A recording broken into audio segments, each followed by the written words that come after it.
Hello students, welcome to GSC live. আজকের বিষয় history revision. তো এটা আমরা এমসিকিউ ফরম্যাটে কিছুটা করার চেষ্টা করব। So let's start. প্রথম প্রশ্ন, with reference to ancient Indian economic history the term শ্রেণী রেফার্ড টু। এখানে দুটো টার্ম পাওয়া যায়, শ্রেণী বা শ্রেষ্ঠী, দুটো একই জিনিস বোঝানো হয়। শ্রেণীর সঙ্গে আর একটা টার্ম আসে যেটা শ্রেণী ওই অর্থেই বোঝানো হয়, সেটা হচ্ছে শ্রেষ্ঠী। এটা কোনটাকে বোঝানোর জন্য এই টার্মটা ব্যবহার করা হতো? একটা হচ্ছে the judicial board appointed by central monarchs to regulate land distribution, এটা একটা। আর একটা অপশন বলা হচ্ছে guilds of merchants, artisans or crafts persons that fixed wages, standards and prices. মানে মার্চেন্টদের একটা অর্গানাইজেশন টাইপের, যারা বেসিক্যালি এই ওয়েজ মানে স্যালারি, কারোর মজুরি কী হবে, প্রাইস, এই সমস্ত জিনিসগুলো ঠিক করতো। একটা হচ্ছে the specific category of agricultural labour tied to agrarian royal lands. আর একটা হচ্ছে tax free land grants given strictly to Buddhist or Jain monasteries. এক্সপ্লেনেশনটা দেখে নিই এটা কি বলছে। In ancient India, Shrenis operated as powerful corporate guilds, that is the term, that possessed autonomous judicial powers over their members. আচ্ছা, একটা কথা আমি বলে দিই, যারা এই গিল্ডসের মেম্বার হতেন, এদের জন্যে যে রয়্যাল যে ল, অর্ডার, কোডস এগুলো রয়েছে, এগুলো কাজ করতো না। এদের জন্য আলাদা নিয়ম থাকতো।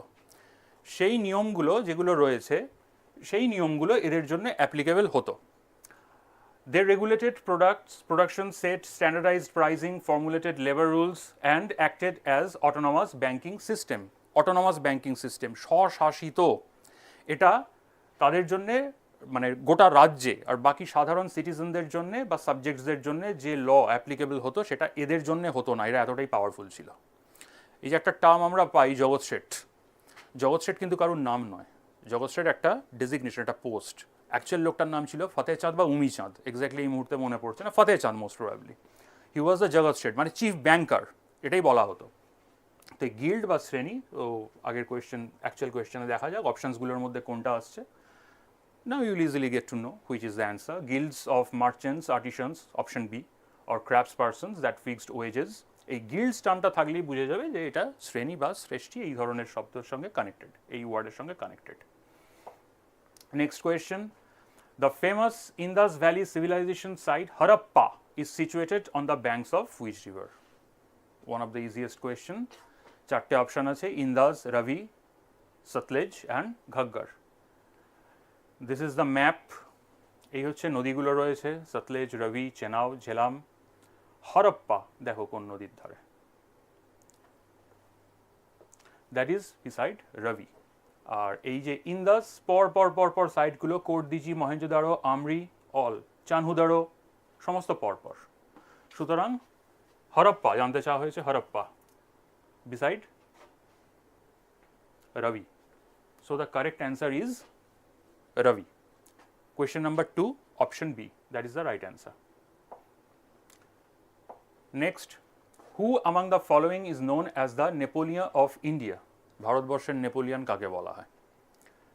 একটা অপশন হচ্ছে চন্দ্রগুপ্ত মৌর্য, একটা অপশন সমুদ্রগুপ্ত, একটা অপশন অশোকা, আর একটা অপশন হর্ষ। লেটস সি, পরপর চারটে অপশন দেখে নেওয়া যায়। চন্দ্রগুপ্ত মৌর্যকে বলা হতো the first national ruler of or emperor of India. আর সমুদ্রগুপ্তকে বলা হতো Napoleon of India, a title given by historian Vincent Smiths. আচ্ছা, এখানে আমি আর একটা অ্যাড করে দিই, চন্দ্রগুপ্ত মৌর্য ছাড়াও আরও একজন রাজা ছিলেন। মৌর্য ডায়নেস্টির আগে ছিল নন্দ ডায়নেস্টি, মহাপদ্মনন্দ। মহাপদ্মনন্দকে উত্তর ভারতের প্রথম ঐতিহাসিক রাজা বলা হতো, এটা বলেছিলেন ডক্টর রাধাকুমুদ মুখোপাধ্যায়। উত্তর ভারতের প্রথম ঐতিহাসিক রাজা এটা ধননন্দ। আর উত্তর ভারতের প্রথম ন্যাশনাল রুলার বা সার্বভৌম রুলার সেটা হয়ে যাবে চন্দ্রগুপ্ত মৌর্য। কিন্তু আমাদের প্রশ্নটা ছিল ভারতবর্ষের নেপোলিয়নকে, that is Samudragupta. So the correct answer is option B, Samudragupta. Question number 4. The Paper Currency Act was passed in British India by which Governor General? কোন governor general paper currency act pass করিয়েছিলেন? Lord Curzon, Lord Lytton, Lord Ripon, Lord Dalhousie. চারজনের মধ্যে কে? Lord Curzon দুটো খুব famous act pass করিয়েছিলেন, একটা 1904 সালের the university act, আর একটা তার আগে 1902 সালে পেপার কারেন্সি অ্যাক্ট।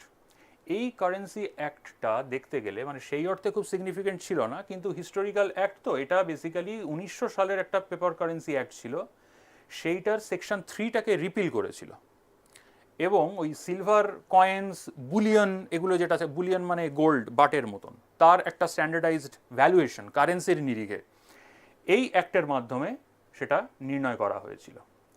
লর্ড লিটনের ক্ষেত্রে vernacular press act is a well known act 1878।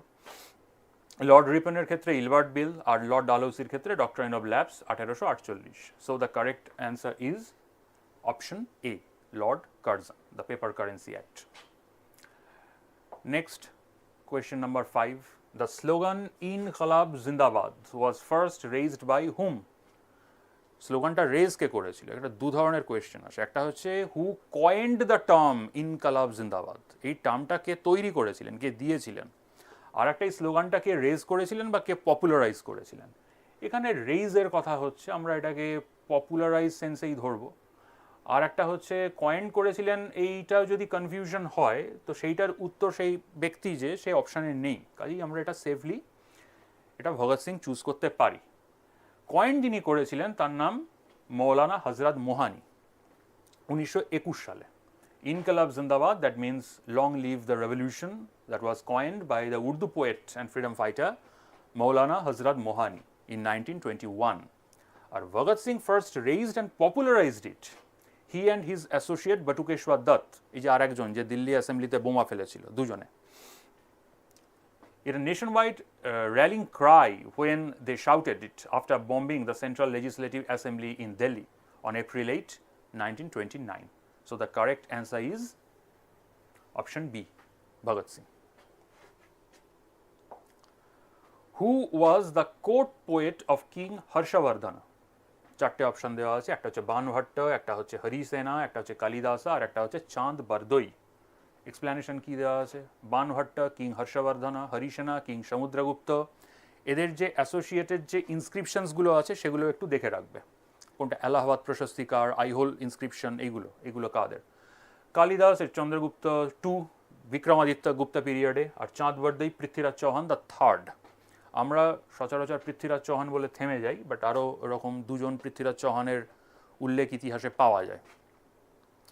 Prithviraj Chauhan the third, আমরা তারাইনের যুদ্ধ 1191, 92, 93 এইরকম যে সময়টা পৃথ্বীরাজ চৌহান আর মোহাম্মদ ঘোরির সঙ্গে যে ব্যাটেলটা হচ্ছে, সেটা পৃথ্বীরাজ চৌহান দ্য থার্ড, চাঁদ বরদই। সো এখানে কারেক্ট অ্যান্সার আসবে অপশন এ, বানা ভট্টা অর বানা। Who was the court poet of King Harshavardhana? That is Banabhatta. Question number 7. The famous Gayatri mantra is contained in which of the following Vedas?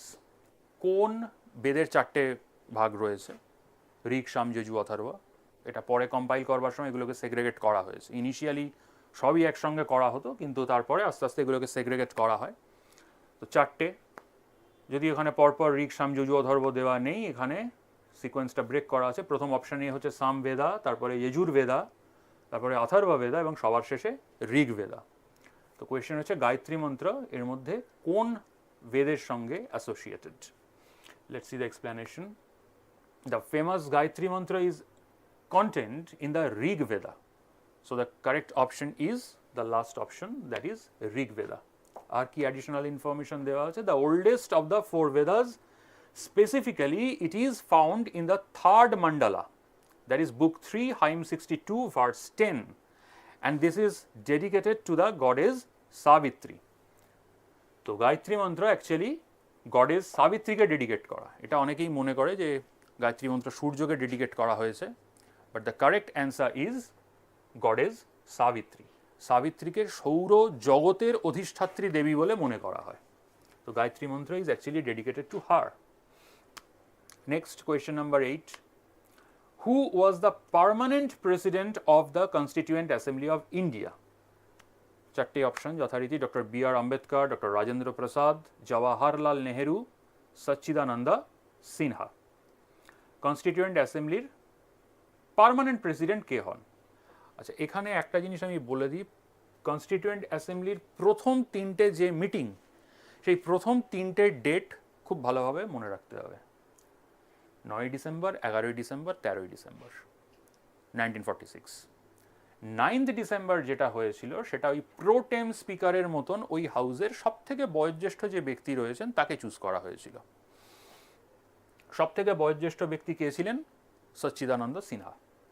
Sachchidananda Sinha was appointed as a temporary president, কাজ চালানোর জন্য, যার অধীনে থেকে এবার permanent president choose করা হবে। সেটা পরের যে সিটিং ছিল একদিন পরে 11th ডিসেম্বর সেটা করে নেওয়া হয়, এবং সেটা কে হয়েছিলেন?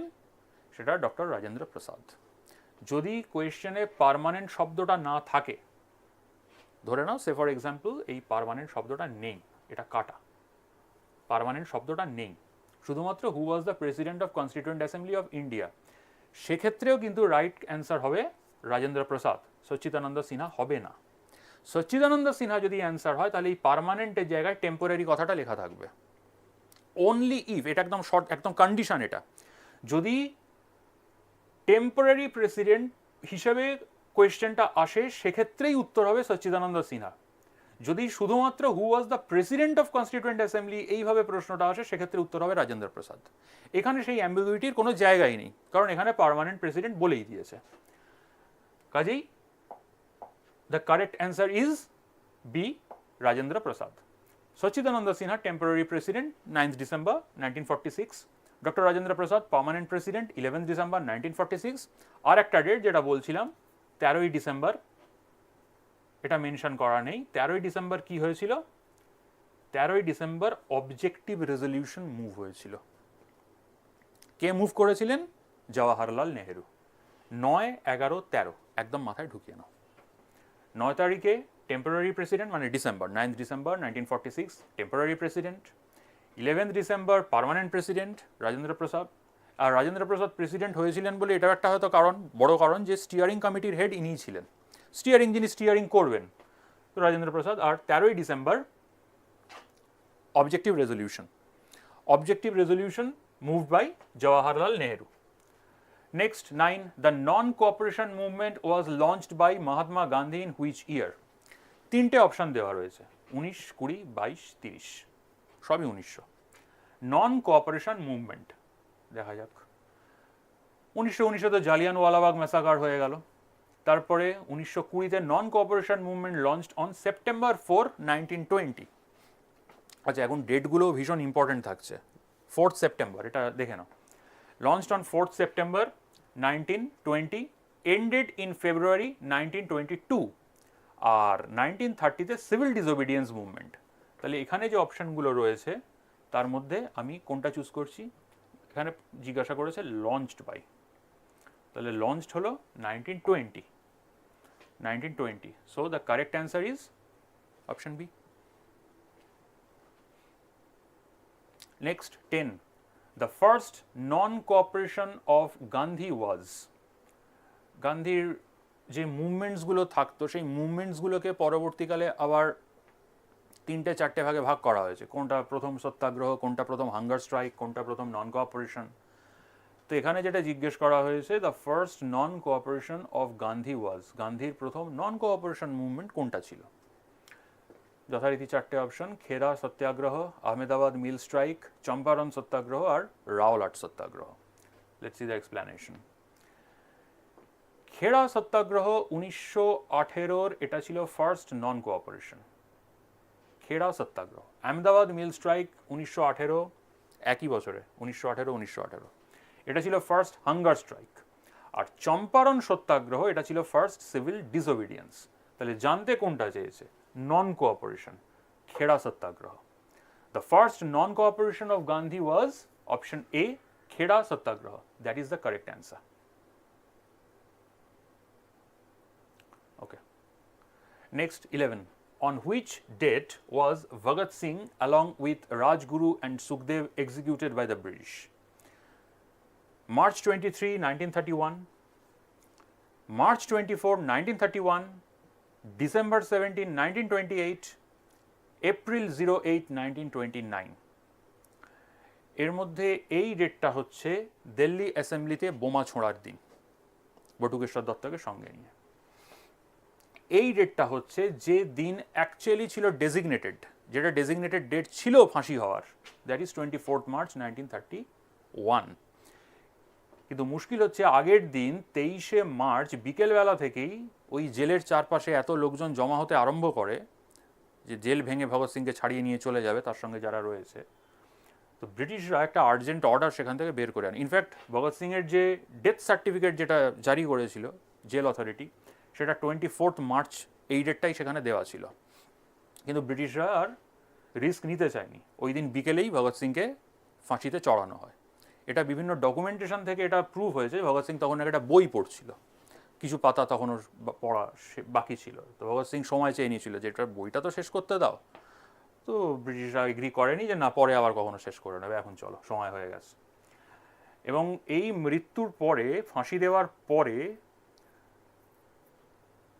তাদের যে মৃতদেহ, ব্রিটিশরা সেই দেহগুলোকে টুকরো টুকরো করে কেটেছিল, কেটে নদীতে ভাসিয়ে দিয়েছিল। পরে স্থানীয় গ্রামবাসীরা সেইগুলো আস্তে আস্তে আস্তে আস্তে কালেক্ট করে। হুসেনিওয়ালা বলে একটা গ্রাম ছিল, সেই গ্রামে ওই দেহাবশেষ যেটা, সেটাকে পোড়ানো হয়, অন্তিম সংস্কার সেখানে করা হয়। পার্টিশনের পর যেখানে অ্যাকচুয়ালি ফাঁসিটা দেওয়া হয়েছিল সেটা জায়গাটার নাম হচ্ছে গেন্দাওয়ালা, আর যেখানে নিয়ে গিয়ে শেষ কার্য করা হয়েছিল সেই জায়গাটার নাম ছিল হুসেনিওয়ালা।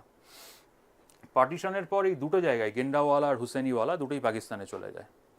জওহরলাল নেহরু পাকিস্তানের সঙ্গে নেগোশিয়েট শুরু করেন হুসেনিওয়ালা ইন্ডিয়াতে ফেরত আনবার জন্য।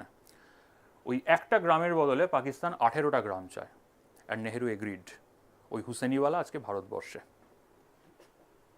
So the correct answer is March 23, 1931. 1931, 23rd March, execution of Sukhdev, Bhagat Singh, Rajguru. 8th April 1929, Bhagat Singh and B.K. Dutt, Batukeshwar Dutt, threw a bomb in the Central Legislative Assembly. 1939, 24th March, declared as a date of hanging.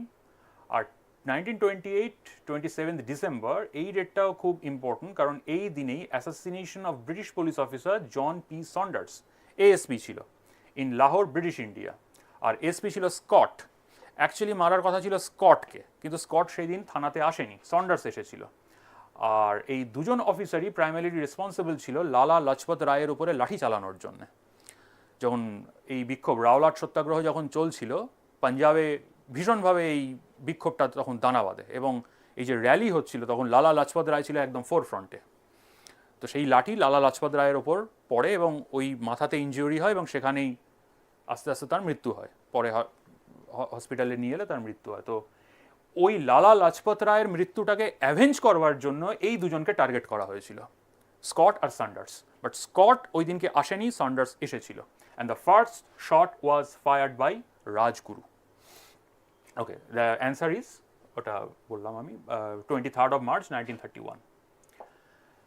Next, Kakori train action বা train robbery বা rail robbery by Indian revolutionaries took place on, চারটে option, 9th April 1926, 9th June 1925, 9th August 1926 and 9th August 1925.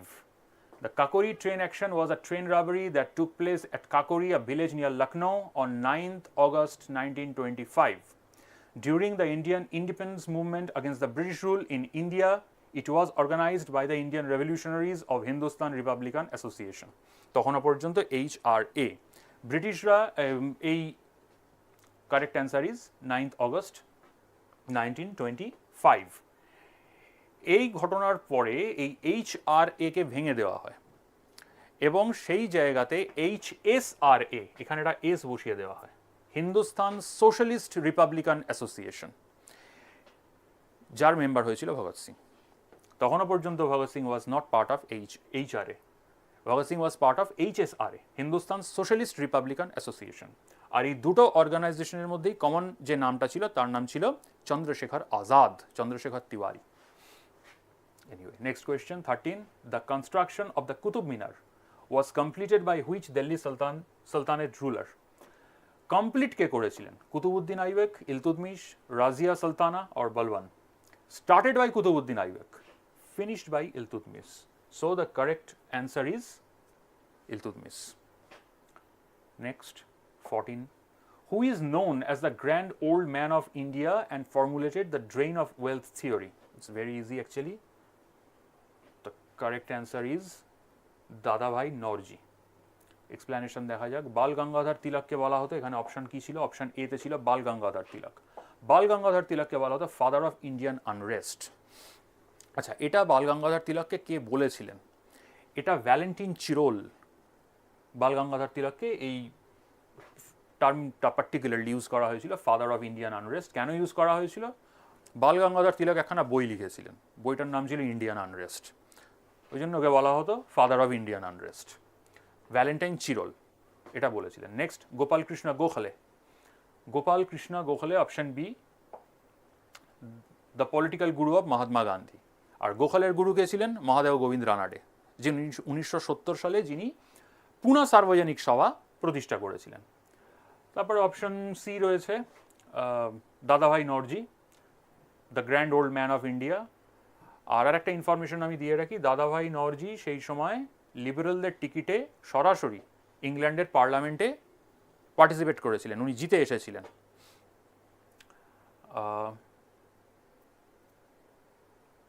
আর লালা লাজপত রায়, এনাকে বলা হতো পাঞ্জাব কেসরি. তো এখানে from the given options the correct answer is দাদাভাই Naoroji. Next 15. In which session of the Indian National Congress was the historic Purna Swaraj, the complete independence resolution that was passed? চারটে option আছে. 1907 সুরাত session, 1929 Lahore session, 1916 Lucknow session and 1920 Nagpur session. চারটে সেশনের কি কি explanations আছে? সুরাত session famous for Surat split, যেখানে extremist and moderate এই ভাগটা হয়ে যায়. তারপরে লাহোর সেশন 1929, এইখানে প্রথম দাবিটা ওঠে কমপ্লিট ইন্ডিপেন্ডেন্স. এই দাবি এমনি এমনি ওঠেনি, তার আগে 1928 সালে ওই যে দিল্লি অ্যাসেম্বলিতে ভগৎ সিং, বটুকেশ্বর দত্ত এদের বম ছোড়া যেটা, সেটা সেই সময় ইভেন কংগ্রেসদের মধ্যেও যারা ইয়াং ছিল তাদের মধ্যেও আস্তে আস্তে এই চেতনাটা ছড়িয়ে পড়তে আরম্ভ করে. কংগ্রেসের সেই সময় যারা গ্র্যান্ড ওল্ড লিডার্স ছিলেন তারা প্রমাদ গোনেন এবং তারা এই জিনিসটাকে খানিকটা কাউন্টার করবার জন্য খানিকটা বাধ্য হয়ে সেই সময় কমপ্লিট ইন্ডিপেন্ডেন্সের এই রেজলিউশনের রাস্তায় হেঁটেছিলেন. তো এই যে কমপ্লিট ইন্ডিপেন্ডেন্সের যে রেজলিউশন, এর পিছনেও ছিল ইনস্ট্রুমেন্টাল এই ভগৎ সিংদের অ্যাকশনস. সেই সময় টাইমটা দেখো একদম কোইনসাইড করে যাচ্ছে, 28, 29, 30, 31 এই সময়টাতে. তারপরে 1916 Lucknow session, reunion of moderates and extremists আর লখনৌ প্যাক্ট, যেটা ওই পরবর্তীকালে খিলাফত মুভমেন্ট এটা ওটা সেটার সঙ্গে পরবর্তীকালে অ্যাড করা হয়. তারপরে ছিল 1920-তে Nagpur session, approving and formally adopting Mahatma Gandhi's non cooperation movement, ওই 1920-তে. তাহলে এখানে যে অপশনসগুলো রয়েছে তার মধ্যে কোনটা হবে? Option B, Lahore session. Lahore সেশনে পূর্ণ স্বরাজ বা কমপ্লিট ইন্ডিপেন্ডেন্সের যে রেজলিউশন সেইটা পাস হয়েছিল. Next 16. Who was the founder of the Satavahana dynasty?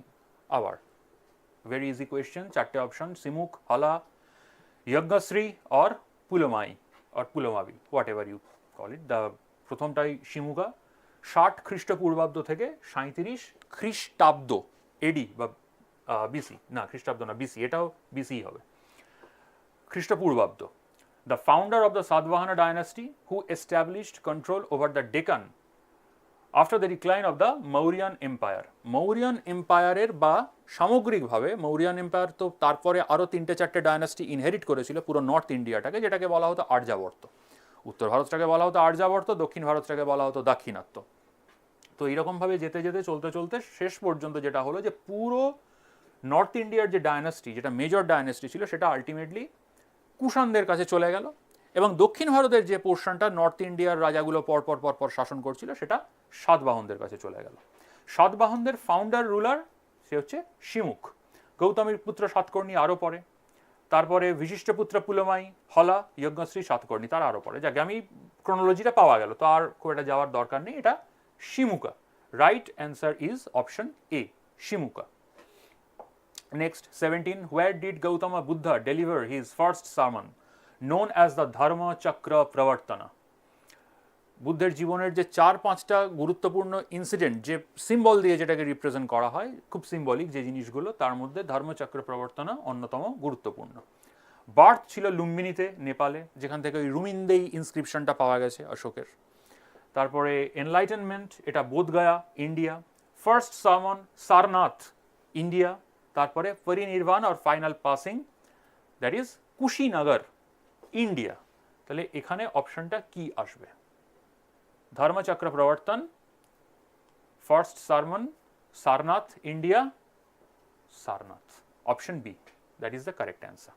Correct answer is option B. Question number 18. Who among the following was the last in the succession of Jain Tirthankaras? মহাবীরকে আমরা জৈন ধর্মগুরু হিসেবে মনে করি, এবং জৈনের আগে মানে তীর্থঙ্কর হিসেবে আরও 23 জনের নাম পাওয়া যায়। প্রথম জন ইউজুয়ালি চারজন তীর্থঙ্কর, এটা জানা দরকার, 4 জন তীর্থঙ্করের নাম। সেই 4 জন তীর্থঙ্করের নামই এখানে দেওয়া আছে এবং এদের সিম্বল কি ছিল সেটাও। প্রথম জন ঋষভদেব বা আদিনাথ, ইনি প্রথম জন। মল্লিনাথা, ইনি 19তম।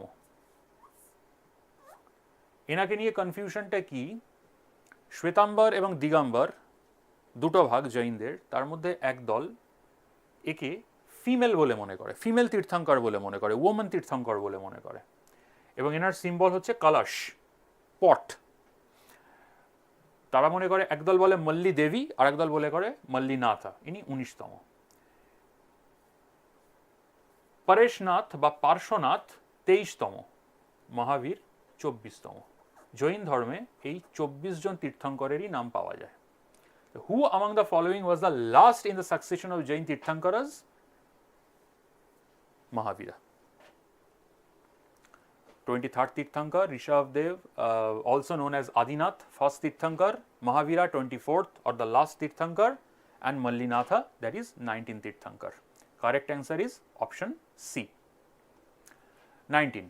In which of the following places earliest evidence of settled agriculture is found? 4টে অপশন আছে, ঢোলাভিরা, কালিবাঙ্গার, মেহেরগড়, ইমামগড়। এর মধ্যে ইমামগড় তো একটা Buddhist site, ancient Buddhist heritage trade root.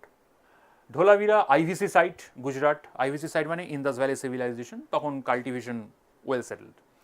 কালিম্বাঙ্গান again IVC site, Rajasthan, world famous for yielding the earliest attested ploughed field and unique fire altars. Attested ploughed field মানে again agriculture তখন যথেষ্ট স্টেবল। আর Mehrgarh, earliest evidence of settled agriculture was found by is found. So the correct answer is option C, Mehergarh. Okay, next 20.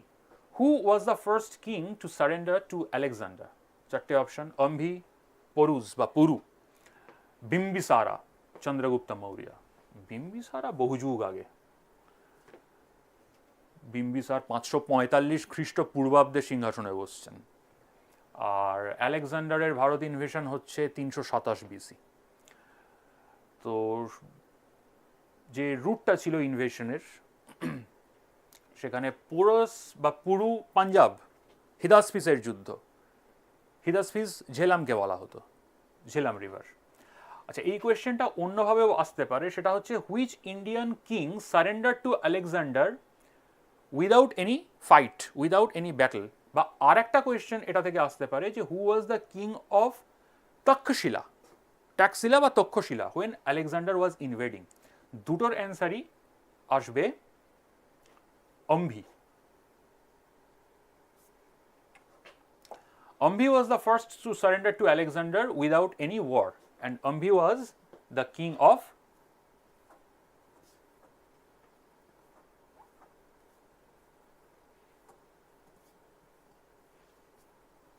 Takshashila. তক্ষশিলার কোন রাজা without any fight surrender করেছিল? The same answer, Ambhi. Porus বা Puru lost to Alexander at the battle of Hydaspes 326 BC, but showed a great courage. Bimbisara বহু আগে, তো বললাম চন্দ্রগুপ্ত মৌর্য 322-এ বসছে, মানে আলেকজান্ডার চলে যাওয়ার পর। So the correct answer Ambhi. Next 21, the dynamic dockyard site of Lothal is situated next to which tributary of the Sabarmati? চারটে অপশন আছে, Bhogavo, Ghaggar, Ravi and Bhima. The dynamic dockyard site of Lothal, which is situated next to the Bhogava river, also spelled Vogavo, which is a right bank tributary of Sabarmati river. So the correct answer is option A, Vogavo. That simply means this is in Gujarat. Next 22, which philosophy is central to Jainism and emphasizes the multiplicity of viewpoints? Anekantavada, Saddhavada, Sunyavada, option B, Sunyavada, option C, Yogacara, and option D, Purva Mimamsa. এটা তো পূর্ব মীমাংসা, উত্তর মীমাংসা, এটা Hindu schools সেটা রয়েছে, তাই এটা জৈনিজমের মধ্যে যাবে না। বাকি কনফিউশন তিনটে অপশনের মধ্যে হতে পারে। আচ্ছা, এই শূন্যবাদ আর যোগাকারা এই দুটো হচ্ছে বুদ্ধিস্ট কনসেপ্ট, আর তাহলে রইল বাকি এটা। সুতরাং point of technique of elimination যদি আমি ইউজ করি তাহলেও আমি অ্যান্সার করে দিতে পারবো, that is Anekantavada. The central philosophy in Jainism that emphasizes the multiplicity of viewpoints and the relativity of truth is Anekantavada. অর্থাৎ কোনো একটা রিয়েলিটিকে আমি দেখছি এবং সেটাই যে শেষ, তার বাইরে আর কিছু থাকতে পারে না, এরকমটা নয়।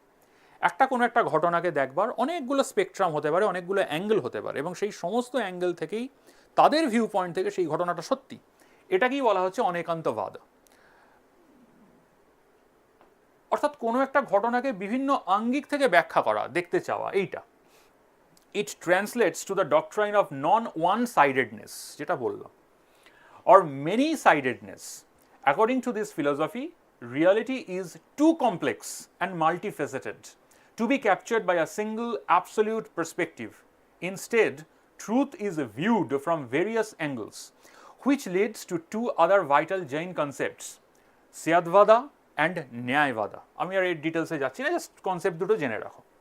এই দুটো হচ্ছে জৈন কনসেপ্ট, আর এই দুটো কনসেপ্ট শূন্যবাদা অ্যান্ড যোগাকারা, এই দুটো বেসিক্যালি বুদ্ধিস্ট কনসেপ্ট। এই শূন্যবাদটা, ফিলোসফিক্যাল শূন্যবাদ, এমটিনেস, এইটা হচ্ছে আর্যভট্টের যে অ্যাপ্লিকেশন অফ জিরো তার প্রিকারসার। ইন্ডিয়ান ফিলোসফিতে শূন্যতার কনসেপ্টটা এইভাবে ছিল, শূন্যতা মানে এমটিনেস, ফাঁকা, এটা হচ্ছে শূন্যতা। সেটাকে ডিজিটে কনভার্ট করা হয় অনেক পরে, কিন্তু কনসেপ্ট অফ শূন্যতা ওয়াজ দেয়ার। আচ্ছা, নেক্সট, আর এই দুটো Shunyavada, doctrine of emptiness, is a core philosophy of Mahayana Buddhism. আর এটা হচ্ছে Madhyamika school founded by Nagarjuna, 2nd century CE। Yogacara, এটাও মহায়ান বুদ্ধিজমের concept, an influential school of Mahayana Buddhism philosophy and psychology founded in the, এটা 4th century BC, আরেকটু পরে। আর Purva Mimamsa, literally prior investigation, one of the 6 orthodox schools of Hindu philosophy founded by sage Jaimini. এই সুতরাং correct answer Anekantavada, option A.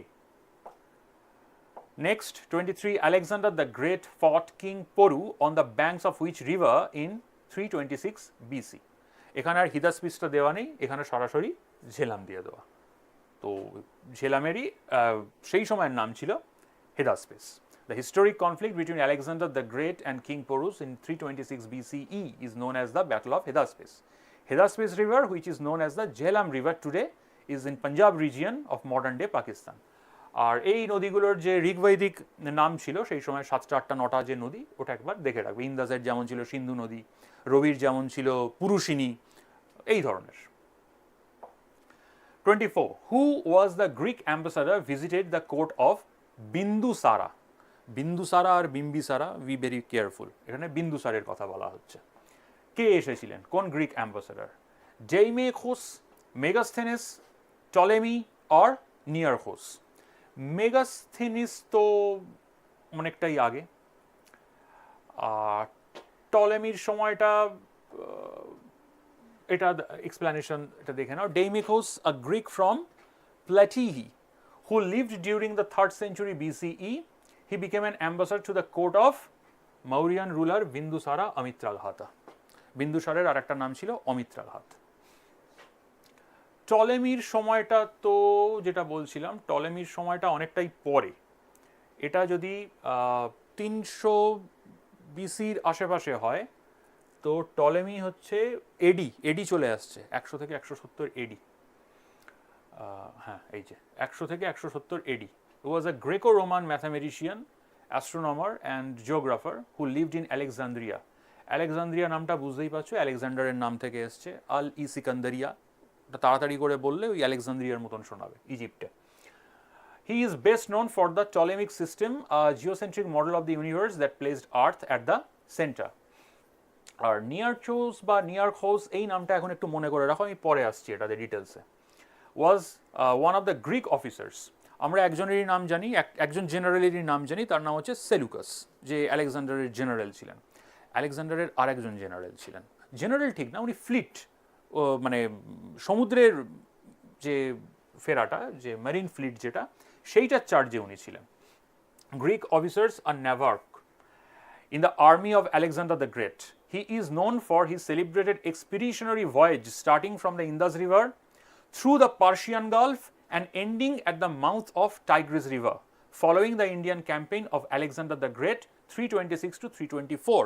Alexander land মানে স্থলপথে ফেরত যাননি, উনি জলপথে ফেরত গিয়েছিলেন, এবং সেই যে এক্সপিডিশনটা হয়েছিল জলপথে ইন্দাস ধরে, সেটা লিড করেছিলেন নিয়ারখোস। তাহলে এখানে ডেইমেখোস গ্রিক অ্যাম্বাসাডার, যিনি বিন্দুসারের সময় কোর্ট ভিজিট করেছিলেন। So the correct answer is option এ।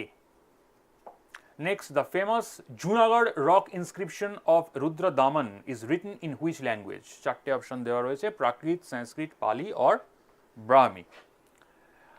আচ্ছা, এখানে রিটন যেটা ছিল সেটা হচ্ছে সংস্কৃত, is written in Sanskrit. Grammar বা তার যে বাচন, মানে যেভাবে আমরা বলি, এই বলাটা হচ্ছে সংস্কৃততে, যেটা পড়বো সেটা সংস্কৃততে, কিন্তু যে স্ক্রিপ্টটা ব্যবহার করেছে, যেভাবে লেখা হয়েছে, সেই লেখার স্ক্রিপ্টটা কিন্তু ব্রাহ্মী। মানে আমি বাংলাতে কথা বলছি, এটা আমি ইংরেজি ফ্রন্টে যদি আমি লিখি, আমি যাব AMIJABO, ঠিক এইভাবে ল্যাঙ্গুয়েজটা সংস্কৃত, কিন্তু লেখা হচ্ছে, মানে ভাষাটা হচ্ছে এই সংস্কৃত, আর ইনস্ক্রাইব করা হচ্ছে, লেখা হচ্ছে ব্রাহ্মী স্ক্রিপ্টে। কারণ সেই সময় মনে করা হয় যে সংস্কৃতের নিজস্ব কোনো স্ক্রিপচার ছিল না, এবং এটাই ট্র্যাডিশন ছিল, ওই জন্যেই বেদ শুনে শুনে মনে রাখতে হতো, তাই বেদকে বলা হতো শ্রুতি, যে কারণের জন্য ব্রাহ্মী স্ক্রিপ্টের আশ্রয় নিতে হয়েছিল। কিন্তু যদি জিজ্ঞেস করা হয় কোন ল্যাঙ্গুয়েজে লেখা হয়েছে, এখানে ল্যাঙ্গুয়েজ পরিষ্কার বলেই দিয়েছে, written in Sanskrit, written in Sanskrit. So the correct answer is Sanskrit. আর এখানে যদি ইনস্ক্রিপশন, যে রুদ্রদামনের এই যে জুনাগড় ইনস্ক্রিপশন, এটা কোন ল্যাঙ্গুয়েজে ইনস্ক্রাইবড করা হয়েছে, লেখা হয়েছে, দ্যাট উড বি, তখন ওটা ব্রাহ্মী হয়ে যাবে। কিন্তু এখানে যা কোয়েশ্চেন দিয়েছে সেই অনুযায়ী উত্তর হবে সংস্কৃত। যে কোন ল্যাঙ্গুয়েজ আর যে স্ক্রিপ্ট, দুটো এক জিনিস নয়। স্ক্রিপ্ট, আমি অন্য একটা স্ক্রিপ্টে অন্য একটা ল্যাঙ্গুয়েজ আমি বলতে পারি, আমি গ্রিক স্ক্রিপ্ট ইউজ করছি, কিন্তু আমি বলছি ইংরেজিতে, ডগ, ডেল্টা, ওমনিক্রন, গামা, এইভাবে ডগ আমি লিখলাম। তার যে গ্রামার হয় সেইটা আমি ওইভাবেই লিখে যাচ্ছি, ইংরেজি গ্রামারই ব্যবহার করছি, ইংরেজি ল্যাঙ্গুয়েজই ব্যবহার করছি, কিন্তু ফন্ট যেটা, সেটা আমি গ্রিক ব্যবহার করছি। ঠিক সেম গোজ হিয়ার। এখানে যে ল্যাঙ্গুয়েজটা ইউজ করা হয়েছিল, যে ভাষাটা ব্যবহার করা হয়েছিল, সেটা সংস্কৃত ভাষা, কিন্তু সেটা লেখা হচ্ছে ব্রাহ্মী স্ক্রিপ্টে। So be very careful in this regard. আর inscribed in Brahmi script, it is highly significant as it is one of the earliest and longest royal inscriptions to be written in classical Sanskrit, making a shift from the earlier tradition of using Prakrit for official edicts. সংস্কৃতের আগে, মানে এই জুনাগড় ইনস্ক্রিপশনের আগে যত inscriptions পাওয়া যাচ্ছে, এগুলো ম্যাক্সিমামই ব্রাহ্মী স্ক্রিপ্টে লেখা, কিন্তু তারপরে সংস্কৃততে লেখা আরম্ভ হচ্ছে। এইটাও একটা খুব ইন্টারেস্টিং পয়েন্ট। তো এনিওয়ে, এখানে কারেক্ট অ্যান্সার যেটা আসছে সেটা অপশন বি। কোয়েশ্চেন 25 এর কারেক্ট অ্যান্সার হচ্ছে Sanskrit. Next 26, which Indo-Greek king is famous for his dialogue with a Buddhist monk Nagsena? Menander I, Demetrius, Antiochus II and Gondophares. Gondophares was the founder of the Indo-Parthian kingdom and is most prominent king ruling from 19 to 46. Antiochus II. Theos was a Greek king of the Hellenistic Seleucid Empire. Seleucid Empire, Seleucus থেকে নামটা এসেছে Seleucid Empire. Hellenistic মানে Greek, classical Greek, Hellenistic Seleucid Empire, who reigned from 261 to 246 BC. Then Demetrius I of Bactria, an influential Greco-Bactrian king in the 2nd century BCE, who founded the Indo-Greek kingdom and expanded territories into ancient northwestern India. The Milind Panho is a Buddhist text which dates from sometimes between 100 BC খ্রিস্টপূর্বাব্দ থেকে 200 AD 200 খ্রিস্টাব্দ পর্যন্ত. It purports to record a dialogue between the Indian Buddhist sage Nagasena and 2nd century before Christ Indo-Greek king Menander I. সুতরাং এখানে correct answer যেটা আসবে that is মিনান্দার. Next, 27. The Iran inscription of Madhya Pradesh is significant for providing the first epigraphic evidence of. কোনটা প্রথম Iran inscription থেকে পাওয়া গেল, জানতে পারা গেল? কোন ঘটনা? চাইল্ড ম্যারেজ, সতী সিস্টেম, পলিগ্যামি, ফিমেল ইনফ্যান্টিসাইড. এটা ইরান ইনস্ক্রিপশন থেকে কোনটা জানতে পারা যাচ্ছে? The Iran inscription which is from the reign of King Bhanu Gupta. So basically the Iran inscription is dedicated to Bhanu Gupta. এই যে Bhanu Gupta, King Bhanu Gupta, Gupta kings. Details the deaths of a chieftain named Gopa Raja. Chieftain মানে স্থানীয় শাসক একজন, village head টাইপের. Chief থেকে chieftain. In a battle against the Hunas. It goes on to record that his devoted wife committed sati by immolating herself in his funeral pyre. তাহলে committed sati, sati system. তাহলে দুখানা answer এখান থেকে চলে আসছে. Eran inscription is dedicated to Bhanu Gupta and কোনটা আমরা প্রথম জানতে পারছি কোন ধরনের এপিগ্রাফিক এভিডেন্স? সতী সিস্টেম, যে গুপ্তা পিরিয়ডে সতী সিস্টেম ছিল. তার আগে যত রুলিং রয়েছে মৌরিয়ান ডায়নাস্টি, কুষাণ ডায়নাস্টি, এখানে সেভাবে সতী সিস্টেমের কিছু কোনো উল্লেখ কোনো হিস্টোরিক্যাল ডকুমেন্টস থেকে পাওয়া যায় না, কিন্তু গুপ্তা পিরিয়ডে একদম এপিগ্রাফিক এভিডেন্স রয়েছে. এটা Iran inscription. Okay, next 28. Babur, the founder of the Mughal Empire, wrote his autobiography Babur Nama in which language? চারটে দেওয়া আছে: পার্সিয়ান, অ্যারাবিক, টার্কিশ, উর্দু. মুঘলরা প্রাইমারিলি, আমি যদি রেশিয়ালি বিচার করি সেক্ষেত্রে দে আর টার্ক. কী ধরনের টার্ক? টার্কদের অনেকগুলো রেশিয়াল ডিভিশন ছিল. একটা ছিল Ottoman টার্ক, the most famous one, the dominant one, যারা কনস্ট্যান্টিনোপলের পতন ঘটিয়েছিল. ইলবারি টার্ক, আমরা যেটাকে দাস বংশ বলি, সালতানেট, দিল্লি সালতানেট একদম শুরুরটা. আর ছিল চাগতাই টার্ক. মুঘলরা চাগতাই টার্ক থেকে বিলং করতো. তো চাগতাই টার্ক যখন হবে তো সে টার্কিশ ল্যাঙ্গুয়েজেই লিখবে. It's very simple. আর এটা অনেক পরে পার্সিয়ান ল্যাঙ্গুয়েজে ট্রান্সলেটেড হয় আকবরের সময়. এই সময়টা এটা হচ্ছে 1587, 87. কে ট্রান্সলেট করেছিলেন? আব্দুল রহমান খান ই খানাম, আকবরের নবরত্নের একজন এবং বৈরাম খানের ছেলে.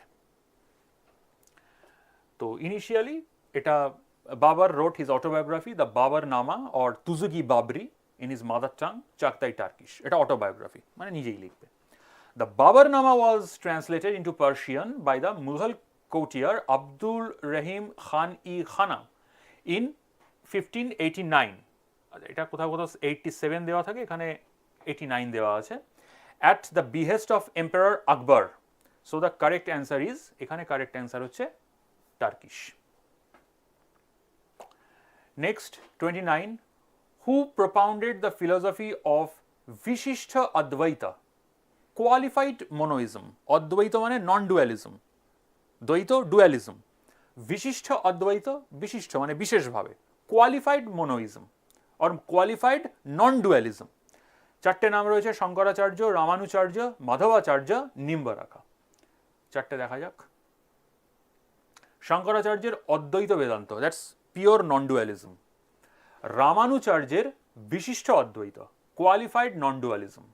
মাধবাচার্যের also known as Purna Prajna, এটা দ্বৈত ডুয়ালিজম। আর নিম্বার্কা দ্বৈত অদ্বৈত, ডুয়ালিস্টিক নন ডুয়ালিজম। আমি এর ব্যাখ্যাতে যাচ্ছি না, জাস্ট আপাতত এর মধ্যে রামানুচার্য এইটা বেসিক্যালি বিশিষ্ট অদ্বৈত অ্যাট্রিবিউটেড টু রামানুচার্য। আর খুব শর্ট নাটশেলে বলতে গেলে এই চারজনের যে ফিলোসফি সেটা এখানে দেওয়া রয়েছে। শঙ্করাচার্যের অদ্বৈত বেদান্ত, রামানুচার্যের বিশিষ্ট অদ্বৈত, মাধবাচার্যের দ্বৈত, আর নিম্বার্কার অদ্বৈত অদ্বৈত, দ্বৈত অদ্বৈত। Next 30. Which Bhakti saint was a contemporary of Mughal Emperor Akbar and authored Ramcharitmanas? রামচরিতমানসটা এক্সট্রা অ্যাড করা আছে বলে এটা অ্যান্সার করাটা সুবিধে, কিন্তু যদি না থাকতো তো আকবরের কন্টেম্পোরারি কোন ভক্তি সেন্ট, এক্ষেত্রে সমস্যা যেটা হতো, প্রথম তো জানতে হবে আকবর কখন জন্মেছিল, তারপর বাকিগুলোকে এক এক করে খুঁজে বের করতে হবে তারা কখন জন্মেছিল। বাট এখানে যেহেতু রামচরিতমানসটা বলে দিয়েছে, আমাদের আর অন্য কোনো অপশানে যাওয়ার খুব একটা দরকার নেই। So we already know Ramcharitmanas is written by Tulsidas, কিন্তু আমি বলছি সাপোজ সে ফর এক্সাম্পল এটা এইটুকু পোর্শন দেওয়া নেই, সেক্ষেত্রে আলাদা করে কিন্তু এই টাইম ফ্রেমগুলোকে বের করতে হবে। তো Jalaluddin Mohammad Akbar, the actual name 15th October 1542 এবং 27th October 1605। কবির কবে জন্মেছে এটা বের করাটা খুব মুশকিল, কিন্তু মারা যাচ্ছেন 1518। Tulsidas again birth date is disputed, মারা যাচ্ছেন 1623। সুরদাস 1483 থেকে 1583, 100 বছর প্রায়। Surdas is also contemporary of Akbar by the way. কিন্তু যেটা বলছিলাম, যদি কন্টেম্পোরারি বলতো গন্ডগোল হতো, কিন্তু যেহেতু এখানে এটা রামচরিতমানস বলে দিয়েছে এখানে স্পেসিফিক্যালি, আমাদের আর কনফিউশনের কোনো জায়গা নেই। But otherwise Surdas is also a contemporary বা was also a contemporary of Akbar. আর মীরাবাই এর ক্ষেত্রেও কবে ডেট অফ বার্থ সেটা জানা যায় না, বাট ইনি মারা যাচ্ছেন 1547, আকবর জন্মাচ্ছে 42-তে। কাজেই এটাকে ওই মীরাবাইকে ঠিক ওইভাবে কন্টেম্পোরারি বলা চলবে না। কন্টেম্পোরারি মূলত তুলসীদাস এবং সুরদাস দুজনেই হবে, কিন্তু এখানে from the given question the correct answer is Tulsidas. Next 31. The verses of which Bhakti saint are heavily incorporated? The verses of which Bhakti saint are heavily incorporated into the Sikh holy scripture Guru Granth Sahib? এই চারজনের মধ্যে কার রচিত scripture যেটা গুরু গ্রন্থ সাহিবে পরবর্তীকালে Incorporated হয়েছে বা তার মধ্যে নেওয়া হয়েছে? চারটে অপশন: তুকারাম, কবির, চৈতন্য মহাপ্রভু, বল্লভাচার্য। তার মধ্যে চৈতন্য মহাপ্রভু প্রথমেই আমরা স্ল্যাশ ডাউন করে দিতে পারি, ওটা বাদ দিয়ে দিতে পারি। এনার কোনো স্ক্রিপচার আদি গ্রন্থ সাহিবে যায়নি, তাহলে অপশন বাকি তিনটে রইল তুকারাম, কবির, বল্লভাচার্য। এইবারে এখানে যদি চৈতন্য মহাপ্রভুর সঙ্গে আরেকজনের নাম রয়েছে, তার নামটা যদি চলে আসতো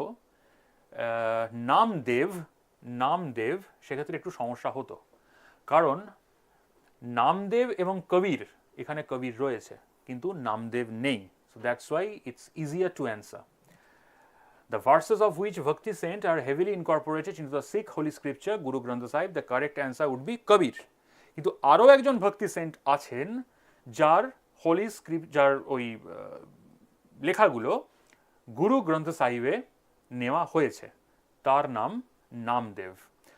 এখানে হলো, কিন্তু নামদেবের ক্ষেত্রে আরো বেশি করে হবে বিষয়টা, কারণ উনি অভাঙ্গ মানে কবিরের ক্ষেত্রে দোহা বলা হয়, আর নামদেবের ক্ষেত্রে বলা হয় অভাঙ্গ বা অভঙ্গ। অভাঙ্গ মানে হচ্ছে যেটা অভঙ্গুর, যাকে ভাঙা চলে না, যেটা কম্পোজড, সেইটাকে বলা হয় অভঙ্গ আর abhangs. Can be found in the Sikh Adi Granth. আর অভঙ্গর ব্যাপারে, this abhangs are thought to have been incorporated in the Guru Granth Sahib, a collection of 61 Namdev songs may be found in Sikhism's আদি গ্রন্থ সাহিব। কিন্তু এখানে নামদেব নেই, এখানে কবিরটাই আছে। এখন কবির আর নামদেব যদি দুটোই থেকে থাকে, সেক্ষেত্রে আমার ব্যক্তিগত ওপিনিয়ন নামদেবটাকেই চুজ করাটা বেটার হবে, কারণ নামদেব ইজ ভেরি প্রমিনেন্টলি, ওনার প্রায় 61টার মতন সংস ওটা আদি গ্রন্থ সাহিবে নেওয়া হয়েছে। তো এনিওয়ে এখানে যেহেতু নামদেব নেই আমাদের কনফিউশনেরও খুব একটা জায়গা নেই, correct answer is Kabir. Next 31, 32 next. The ancient Indian astronomical treatise Romaka Siddhanta was compiled and recorded by whom? Vaskaracharya II, also known as Vaskaracharya, তারপরে ভাস্করা 1 যিনি 600 থেকে 680 পর্যন্ত ছিলেন, বরাহা মিহির আর আর্যভট্ট। আর্যভট্টের একটা আমরা জানি সূর্য সিদ্ধান্ত, কিন্তু এখানে বলছে রোমাকা সিদ্ধান্ত। What is that? এক্সপ্লেনেশন দেখা যাক। বরাহ মিহির একখানা বই লিখেছিলেন, না বইটা লিখেছিলেন বলা ভুল, উনি কম্পাইল করেছিলেন। পঞ্চসিদ্ধান্তিকা, পঞ্চসিদ্ধান্তিকা বরাহ মিহিরের কোনো ফান্ডামেন্টাল ওয়ার্ক নয়। সেই সময়ের যে মোস্ট প্রমিনেন্ট 5টা সিদ্ধান্ত অ্যাস্ট্রোনমির ওপর, জ্যোতির্বিদ্যা, তার ওপর একটা কম্পারেটিভ স্টাডি করেছিলেন। ওই বইটারই নাম হচ্ছে Panchasiddhantika. Is a 6th century CE common era Sanskrit language text written by astrologer astronomer। আচ্ছা, অ্যাস্ট্রোলজার অ্যাস্ট্রোনমারটা একটু ইন্টারওয়াইড টার্ম হিসেবে ইউজ করা হয় তখন। এই কনটেক্সটে astrology astronomy to some extent একই হিসাবে দেখা হতো। Varaha Mihira in present day Ujjain, India. The text discusses 5 contemporary astronomical schools and their treatises listed in order of importance, the last two regarded as inferior. So the first two were superior. Last two মানে হচ্ছে এই দুটো। এটা হচ্ছে সূর্য সিদ্ধান্ত, that was written by Aryabhatta, the treatise of the sun. রোমাকা সিদ্ধান্ত, এইটা খুব ইম্পর্টেন্ট, এই দুটো রোমাকা সিদ্ধান্ত and Paulisa Siddhanta. The treatise of the Romans or westerns, Rome থেকে যে ট্রিটিসগুলো আসছে, রোম থেকে যে সায়েন্স আসছে, সেটাকেই বলা হচ্ছে রোমাকা সিদ্ধান্ত। এটা রোম দেশের বিজ্ঞান। আর পলিসা সিদ্ধান্ত হচ্ছে পল of Alexandria, Paulisa Siddhanta. The treatise of the Paulisa, possibly Paul's, এইটা। আর শেষ যে দুটো রয়েছে এটাকে একটু ইনফিরিয়ার বলে ধরা হতো, বৈশিষ্ট্য সিদ্ধান্ত আর পৈতামহ সিদ্ধান্ত। এই 5টা সিদ্ধান্তকে নিয়ে তৈরি হয়েছিল Panchasiddhantika, compiled by Varaha Mihir. So the correct answer would be Varaha Mihira. আর Romaka Siddhanta is a part of পঞ্চসিদ্ধান্তিকা।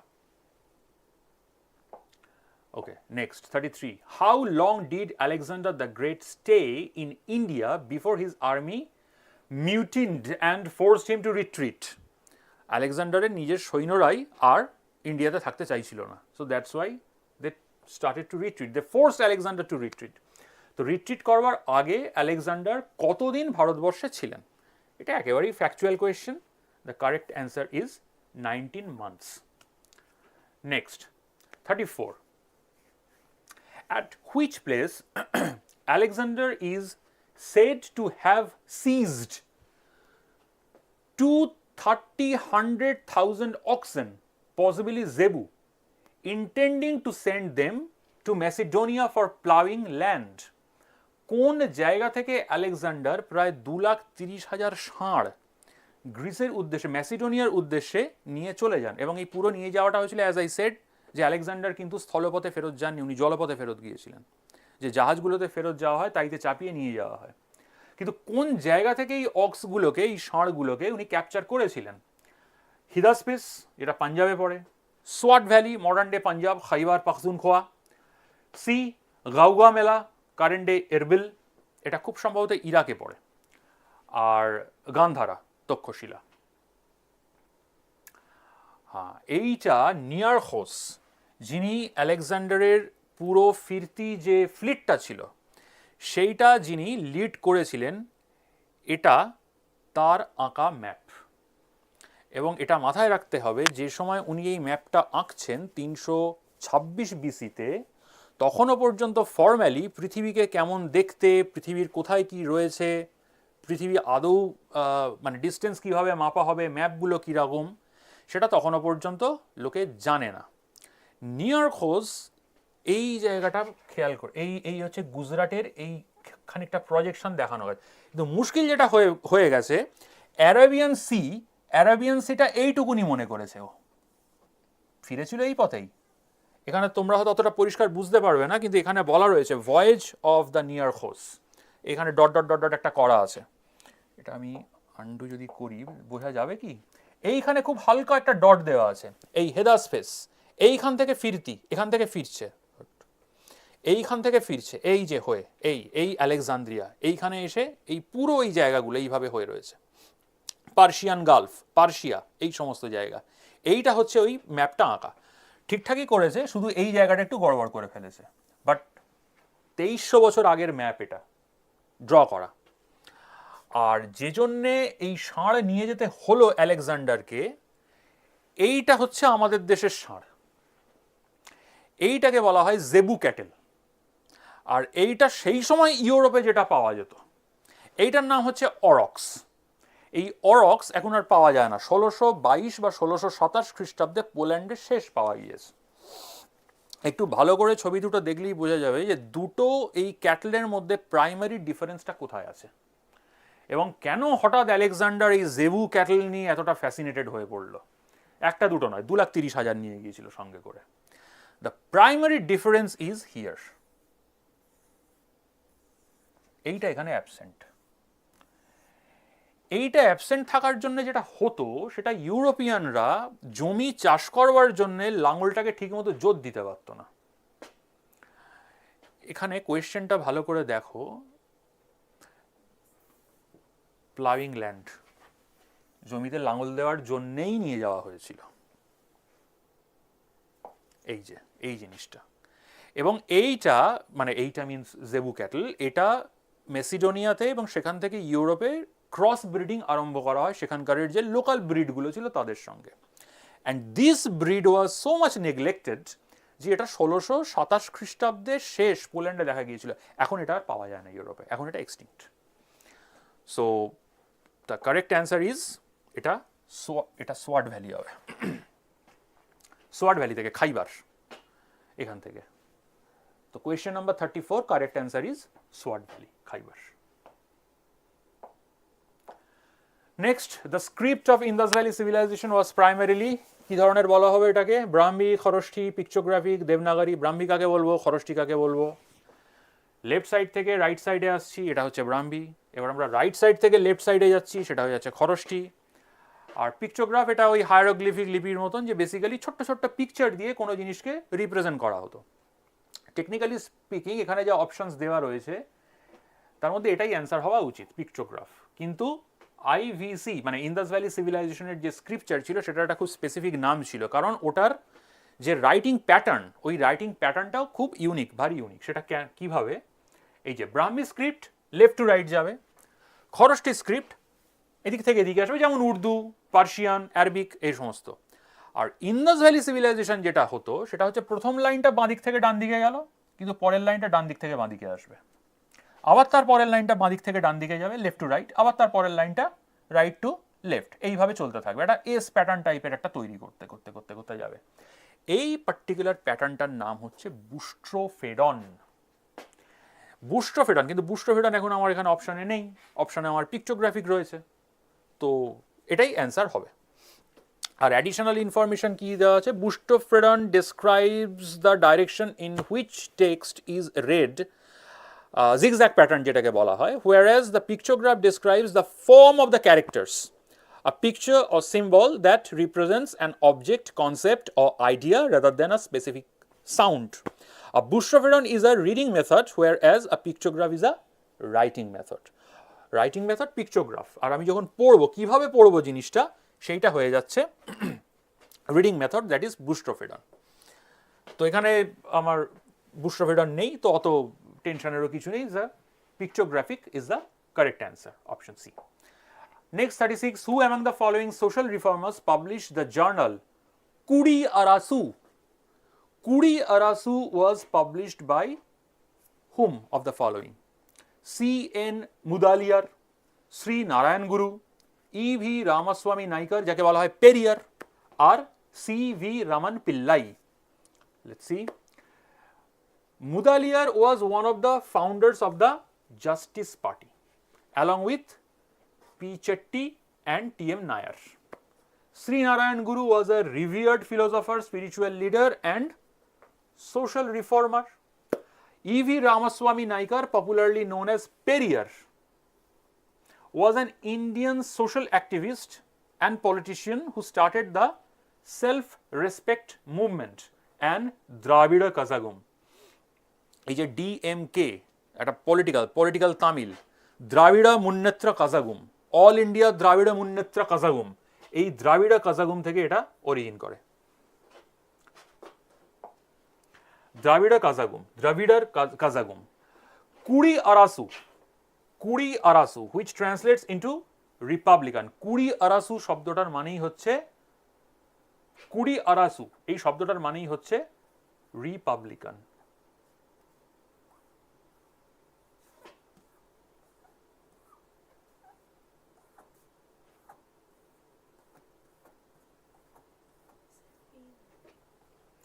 So Republican in English was a Tamil weekly magazine. It was basically a weekly magazine and published by Periyar Ramaswamy Naikar to propagate his ideas. So basically the correct answer is Ramaswamy Naikar. Next question, 37. What was the purpose behind the setting up of Shore Committee? Shore Committee কেন তৈরি করা হয়েছিল? চারটে option: to suggest measures for improving the relationship with princely states, to enquire the Jallianwala Bagh massacre, to review the Rowlatt act, to assist the passengers of the Komagata Maru with food provisions and legal challenges. Komagata Maru, কোথায় হয়েছিল এই কোমাগাতা মারু ইনসিডেন্টটা? বজবজ, যে কারণের জন্য Budge Budge rail স্টেশনের নাম most probably এখন কোমাগাতা মারু বজবজ এইভাবে করা হয়েছে, ওইখানেই এই ট্র্যাজেডিটা হয়েছিল। কিন্তু এই শোর কমিটি কিভাবে তৈরি করা হয়? আচ্ছা, প্রথম অপশনটা আমাদের কি ছিল? To suggest measures for improving the relationship with princely states. এই পারপাসের জন্য বাটলার কমিশন তৈরি করা হয়, Butler committee, also known as the Indian states committee. এটা 1927 সালে তৈরি হলো। তারপরে জালিয়ানওয়ালাবাগ ম্যাসাকারের জন্য যে অফিসিয়াল কমিটি তৈরি করা হয়েছিল ওটাকে আমরা হান্টার কমিশন বলি, কিন্তু অফিসিয়ালি ওটাকে বলা হয়েছিল disorders inquiry committee of 1919 which investigated the Jallianwala Bagh massacre. ওটার যে ইনফর্মাল নাম, যেহেতু হান্টার ছিলেন, মানে যিনি চেয়ারম্যান ছিলেন ওই কমিশনের, সে কমিশনের চেয়ারম্যানের নাম থেকেই কমিশনের নাম হয়, ওটা হান্টার কমিশন। আর একটা ছিল এটা, দ্যাট ইজ এই অপশনটা, কোমাগাতা মারু incident. To assist the passengers of the Komagata Maru with food, provisions and legal challenges. এটা শোর কমিটি 1914, এবং কোমাগাতা মারুও ওই সময়ই ঘটেছিল। সো এখানে কারেক্ট অ্যান্সার হবে option D, Shore committee related to Komagata Maru. আর প্রিন্সলি স্টেটসের সঙ্গে সম্পর্কের উন্নতির জন্য বাটলার কমিশন, আর জালিয়ানওয়ালাবাগ ম্যাসাকার এটা ইনকোয়ার করবার জন্য হান্টার কমিশন আমরা ইনফর্মালি বলে থাকি, ফর্মাল অফিসিয়াল নাম disorders inquiry committee of 1919। Next 38. Which among the following foreigners served as the presidents of Congress sessions? Alan Octavian Hume. Number 1, Alan Octavian Hume. Number 2, George Ewell. Number 3, Henry Cotton. Select the correct answer code. এই তিনজনের মধ্যে কে কে কংগ্রেসের president হিসেবে serve করেছিলেন? এর মধ্যে এই নামটা অত্যন্ত ফেমাস, বাকি দুটোর নাম আমরা, অ্যালান অক্টাভিয়ান হিউমের নামও আমরা শুনেছি, কিন্তু অ্যালান অক্টাভিয়ান হিউম কখনো কংগ্রেসের প্রেসিডেন্ট ছিলেন বলে আমরা শুনিনি। সেক্ষেত্রে আরেকজনের নাম আসছে Henry cotton. Alan Octavian Hume কখনো কংগ্রেসের প্রেসিডেন্ট হননি। এটা যদি আমরা মোটামুটি কনফার্ম থেকে থাকি, সেক্ষেত্রে আমরা অলরেডি দুটো অপশনকে স্ট্রাইক ডাউন করে ফেলতে পারবো। থাকবে 3 আর 2-3, এর মধ্যে 2টা আমরা শিওর যে হচ্ছেন।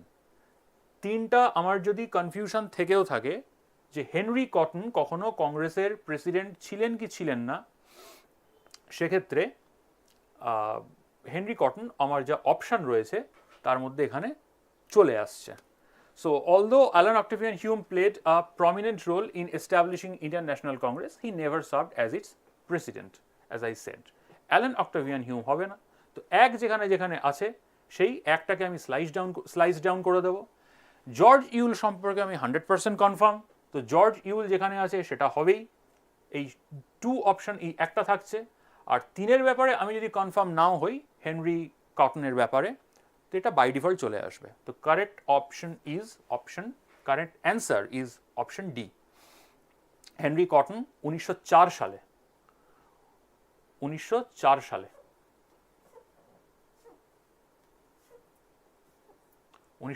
সালে কংগ্রেসের প্রেসিডেন্ট হয়েছিলেন।